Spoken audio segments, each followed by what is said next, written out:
Alrighty, my friends, what is up? I get asked a lot about my routines and habits. So today I wanted to talk about how I actually think about planning and organizing my life. And the first place that we have to start with, or at least that I want to start with, is time, because not all time is created equal. And the ancient Greeks actually had two different words for time, two different ideas about what time is, that still shape the way that we value it today. The first is called chronos time. This is the one we're most familiar with. Think linear time, quantitative time, measurable time. Think ticking clocks, calendars, deadlines. That's chronos time. But then there's kairos time. And this is a completely different kind of time that most of us have forgotten how to recognize. Kairos means the right moment. It's not about how much time passes. It's about when something clicks. It's about where breakthroughs happen, where ideas land, where presence is felt, where flow hits, and where you actually completely forget what time even is. At least the description or idea of what chronos time is, passing of time. But here's the problem. In Western culture, we've been trained to overvalue chronos time and undervalue kairos time. We fill our calendars and we track our hours and we stack our days and then we call it productivity because everything we do is so focused on being productive and being a functioning member of society. But we forget to design our time around meaning and clarity and purpose and flow. And those, to me, are the right moments that actually move life forward. Most of us have been taught to manage time, right? We have all these time management tools. We've been conditioned around the clock since kindergarten. But the truth is, we can't manage time. It's impossible. Think about it. Time happens whether you do anything or not. We can't slow down the sun or stop the clock from spinning. So there's nothing really to manage there. What we can manage, though, is what we place inside of time. And I'll say that again. We don't manage time, we manage what we place inside of it. Because it's not about how much time you have, it's about how you show up inside of that time that matters. And the key to how you show up is how well you protect, in my opinion, these three resources: attention, focus, and energy. From this perspective, something becomes very clear. Your time can't actually be stolen from you, and you can't manage it. But your attention can be stolen, your energy can be stolen, and your focus can be stolen. So think about it like this: if you don't design your days around how your attention will be spent, it will be designed for you, because attention is the gatekeeper of your inner world. It shapes your experience of reality, it shapes your worldview, it shapes your emotions and your behaviors. And William James, the father of modern psychology, put it perfectly with a great quote that I love, that I think about probably every day. He says, "My experience is what I agree to attend to. Only those items which I notice shape my mind." But here's the issue today: we don't really agree to attend to much of anything anymore. We're living in a full blown attention crisis, you all probably are aware, especially if you follow me or have heard anything of what I've said before. You're well aware of that, so I'm not going to beat that up. But the average North American consumes roughly 300 feet of content every single day.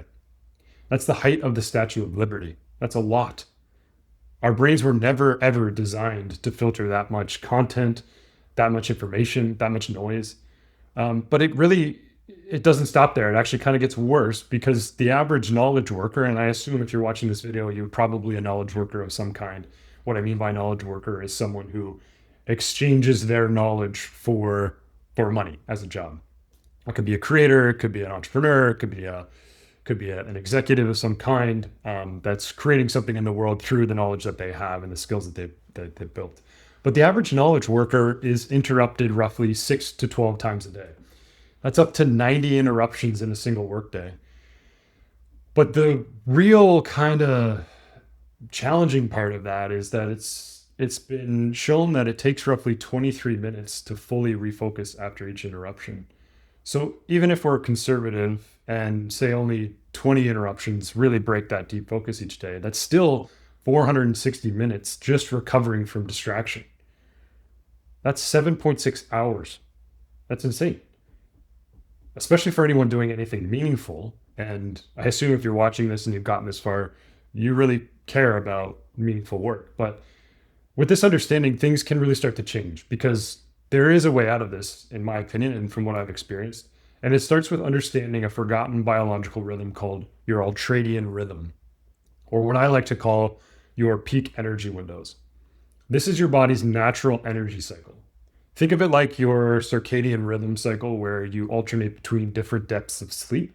But instead of sleep, this governs your focus, alertness, and output over an entire 24-hour period.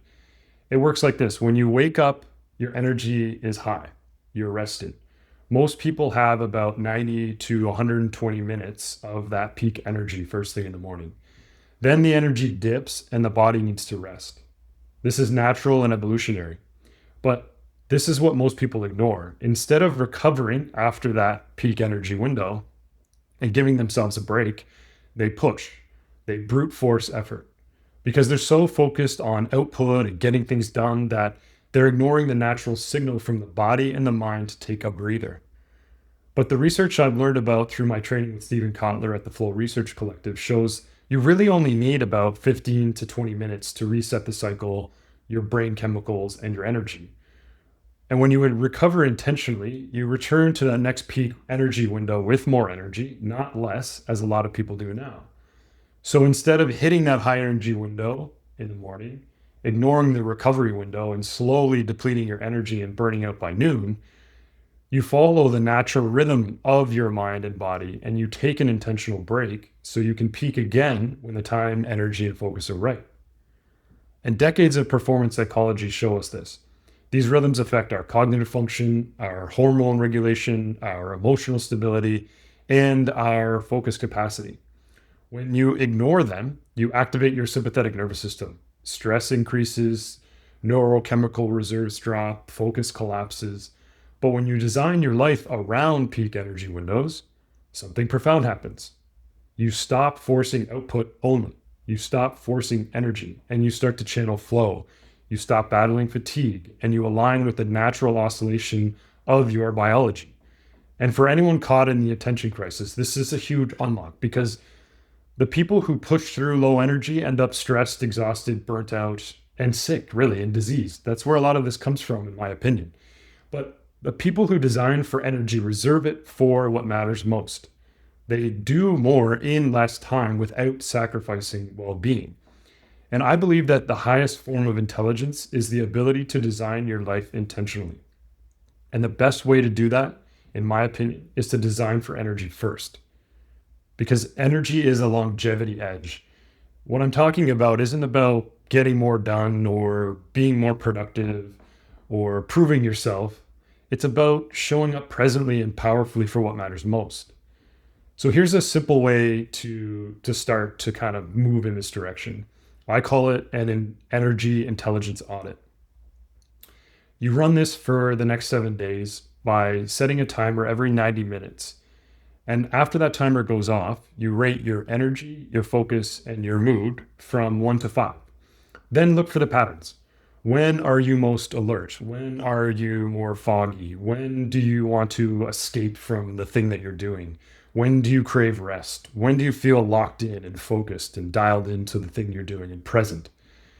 By the end of the week, if you do this for 7 days, you'll understand your true peak energy windows. I think a lot of people have a very similar one based on the way that we structure our time here in North America, but you'll start to see what's unique for you. And once you know that, you can stop living like a stressed out productivity junkie, and you can start really leading and designing your life like a high energy intentional human. Because this for me is how we plan for well-being, not just output and productivity. And I believe if you do this consistently, you'll gain an edge that most people never find in their entire life. So I really highly invite you to give this a shot. And if you feel like this helped you, and you really liked it and you like this video, give it a like, shoot me a comment. Let me know you try this out so that I know that I can share more tools like this for intentional lifestyle design and workflow design. So yeah, give it a shot and let me know how it worked.